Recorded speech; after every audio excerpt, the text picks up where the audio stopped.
എല്ലാവരുടെയും കുടുംബം അങ്ങനെ തന്നെയാണ്. കാരണം നമ്മള് നമ്മുടെ അച്ഛനമ്മ കണ്ടിട്ട് തീർച്ചയായിട്ടും അല്ല, എല്ലാവരും അങ്ങനെ ആയിരിക്കണം. ശരിക്കും മാതൃകയാണ് ഇത്. പലപ്പോഴും അത് സംഭവിക്കുന്നില്ല. ഇത്രയും സ്നേഹിച്ച് വളർത്തിക്കൊണ്ടുവരുന്ന മക്കള് പിന്നെ ഈ ഓൾഡ് ഏജ് ഹോമും അങ്ങനെയുള്ള, അപ്പം അവർക്ക് അവരുടേതായ റീസൺസ് ഉണ്ട്. പക്ഷേ അതങ്ങനെ അല്ലല്ലോ വേണ്ടത്. നമ്മൾ അവരില്ലാത്ത എന്താണ് ജീവിതം?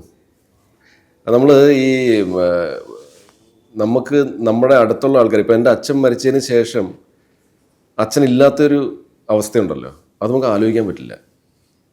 അപ്പം ഞാനിപ്പോൾ ആ ആലോചന വരുമ്പോഴത്തേക്ക് ഞാനെങ്ങനെയാണെന്ന് വെച്ചാൽ ഭയങ്കര വിഷമമാണ്. അപ്പം അത് ഉള്ളപ്പോഴും നമ്മളത് അതിനെപ്പറ്റി ആലോചിക്കണമെന്നാണ് പറയണത്. അപ്പം ഞാനിത് അച്ഛനും അമ്മയും ജീവിച്ചിരിക്കുന്ന ആൾക്കാർക്ക് വേണ്ടി ഞാൻ പറയുകയാണ്. അവർ പോയി കഴിയുമ്പോഴത്തേക്കും പിന്നെ അവരെ പറ്റി ഓർത്തിട്ട് കുറേ ഇത് ചെയ്തിട്ട് കാര്യമില്ല. പക്ഷെ അവർ ജീവിച്ചിരിക്കുമ്പോൾ നമ്മൾ എത്രമാത്രം സന്തോഷം അവർക്ക് കൊടുത്തു, അങ്ങനെയൊക്കെയുള്ള സംഭവമാണ്. അല്ല, ഈ സിനിമയിൽ പറയുന്നില്ല സ്മെല്ലിന്റെ കാര്യം പറഞ്ഞില്ലേ, മരിച്ചു എന്ന് ഏതെങ്കിലും അങ്ങോട്ട് പറയുമ്പോൾ നമ്മുടെ അച്ഛൻ്റെ സ്മെല്ല് പോലെ നമുക്ക് തോന്നും, ഫീൽ ചെയ്യും, അമ്മയുടെ സ്മെല്ല് പോലെ തോന്നും. പക്ഷെ ജീവിച്ചിരിക്കുമ്പോൾ ആ സ്മെല്ലൊന്നും ഫീൽ ചെയ്യുന്നില്ല ചില മക്കൾക്ക്. അതെ അതെ അതെ, അത് ഏറ്റവും വലിയ പോയിന്റാണ്. പക്ഷെ നമ്മൾ എത്തിയ ഈ കഥയിലെ ഈ പ്രണയത്തിലേക്ക് വന്നപ്പോഴാണ് ഇതെല്ലാം നമ്മൾ ചൂണ്ടിക്കാട്ടുന്നത്. ഉറപ്പാണ് കേട്ടോ. നിലവിൽ പല ആളുകളുമായിട്ട് അച്ചുവിൻ്റെ ഒരു യാത്രയുണ്ട്, പല സുഹൃത്തുക്കളുമായിട്ടല്ലേ. ഒരു സുഹൃത്ത് വലയം തന്നെ അച്ചുവിനുണ്ടെന്നാണ് എനിക്ക് തോന്നുന്നത്. സിനിമയിലും അല്ലാതെ ജീവിതത്തിലുമുണ്ട്.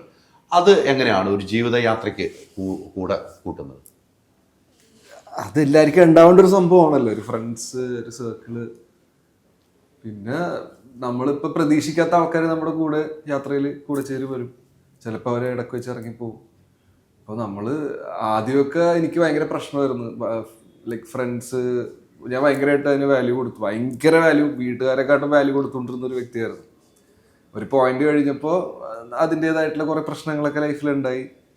പക്ഷെ നമുക്ക് ആരെയും കുറ്റപ്പെടുത്താൻ പറ്റില്ല, നമ്മൾ നമ്മളെ തന്നെ കുറ്റപ്പെടുത്താൻ പറ്റില്ല. കാരണം നമ്മൾ ഓവറായിട്ട് എക്സ്പെക്ട് ചെയ്യുന്നതുകൊണ്ടാണ് നമുക്കത് കിട്ടാതാകുമ്പോൾ നമുക്ക് അത്ര വിഷമമാണ്. അപ്പം എന്താ വെച്ചാൽ നമ്മൾ നിർത്തേണ്ടടുത്ത ആൾക്കാരെ നിർത്തുക, നമ്മളെ സ്നേഹിക്കുന്നവരെ നമ്മൾ തിരിച്ച് സ്നേഹിക്കുക, കൂടുതൽ എക്സ്പെക്ട് ചെയ്യാതിരിക്കുക, സ്നേഹം ഭാര്യക്കൊരു കൊടുക്കുക, കിട്ടുമ്പോൾ കിട്ടട്ടെ എന്നുള്ള മോഡ്. തിരിച്ചൊന്നും പ്രതീക്ഷിക്കാതിരിക്കുക. പ്രതീക്ഷ ഉണ്ടാവല്ലോ ഉള്ളിനുള്ളിൽ എപ്പോഴും, പക്ഷെ എന്നാലും നമ്മൾ പുറമെ കാണിക്കാതിരിക്കുക. നമ്മളിത് എത്ര പറഞ്ഞാലും നമ്മൾ പ്രതീക്ഷിച്ചു പോകും. അപ്പം എനിക്ക് നിങ്ങളെ ഇഷ്ടമാണെങ്കിൽ നാച്ചുറലി ഞാൻ വിചാരിക്കുന്നത് നിങ്ങളും എന്നെ ഇഷ്ടപ്പെടണം എന്നുള്ളതാണ്. അപ്പോൾ അത് എക്സ്പെക്ട് ചെയ്തേ പറ്റുള്ളൂ. പിന്നെ ഈ ഫിനാൻഷ്യൽ അത് എക്സ്പെക്ട് ചെയ്യാമെന്ന് പറഞ്ഞാൽ ഓക്കെ, അത് നമ്മൾ എക്സ്പെക്ട് ചെയ്യുന്നത് അവിടെ തീർന്നല്ല. പക്ഷെ ഞങ്ങളുടെ സ്നേഹത്തിന് ആ പ്രശ്നമില്ല, ഇതിനകത്ത് പ്രത്യേകിച്ച് കാശ് മുടക്കൊന്നുമില്ല സ്നേഹിക്കുന്നതിന്.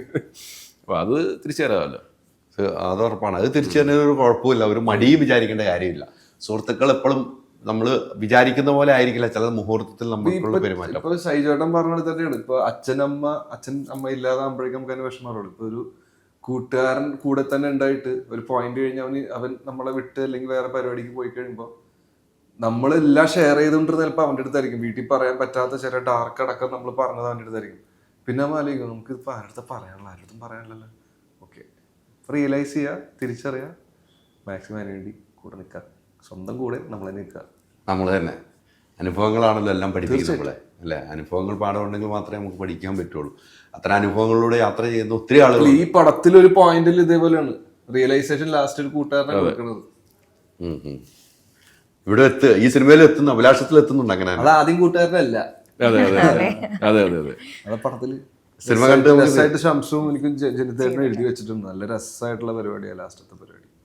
ഈ ഇത്തരം കഥകൾ കേൾക്കുമ്പോൾ, രണ്ടുപേർ പറഞ്ഞ കഥകൾ കേൾക്കുമ്പോൾ ചങ്ങൂനൊരു അനുഭവം ഒരുപാട് അനുഭവങ്ങളൊക്കെ ആയിരിക്കും, ഉറപ്പാണത്. അല്ല, ഞാൻ റിലേഷൻസിന് ഒരുപാട് ഇമ്പോർട്ടൻസ് കൊടുക്കുന്ന ഒരാളാണ്. ഇപ്പം ഞാൻ ബാംഗ്ലൂരിൽ ഞാൻ ജനിച്ചു വളർന്നൊക്കെ ബാംഗ്ലൂരിലാണ്. അപ്പോൾ എനിക്ക് ഭയങ്കര ആഗ്രഹം ഉണ്ടായിരുന്നു നാട്ടിൽ വന്ന് പഠിക്കണം എന്നുള്ളത്. അപ്പം എനിക്കൊന്ന് നവോദയ ഞാൻ ഒരിക്കൽ നാട്ടിൽ പോയ സമയത്താണ് ഞാൻ അറിയുന്നത് ഇങ്ങനെ നമുക്ക് ഹോസ്റ്റലൊക്കെ നിന്ന് പഠിക്കാം എന്നൊക്കെ അറിയുന്ന സമയം മുതൽ ഞാൻ ചോദിക്കുന്നുണ്ട്. അപ്പോൾ എനിക്കൊന്ന് ആ ഒരു സമയത്തൊന്നും എനിക്ക് അതിൻ്റെ ഒരു വാല്യൂ അറിയാത്തതുകൊണ്ടായിരിക്കും ഈ വീട്ടിൽ നിന്ന് വിട്ടു നിൽക്കുന്നതായിരിക്കും രസം എന്നുള്ളത്. വാട്സാപ്പ് വഴി ഇംഗ്ലീഷ് പഠിക്കാൻ ഇംഗ്ലീഷ് കഫേ ഉള്ളപ്പോൾ ഇംഗ്ലീഷ് ഒരു വിഷയമേ അല്ല. English cafe, we present you the perfect English. WhatsApp now 9633 888 575.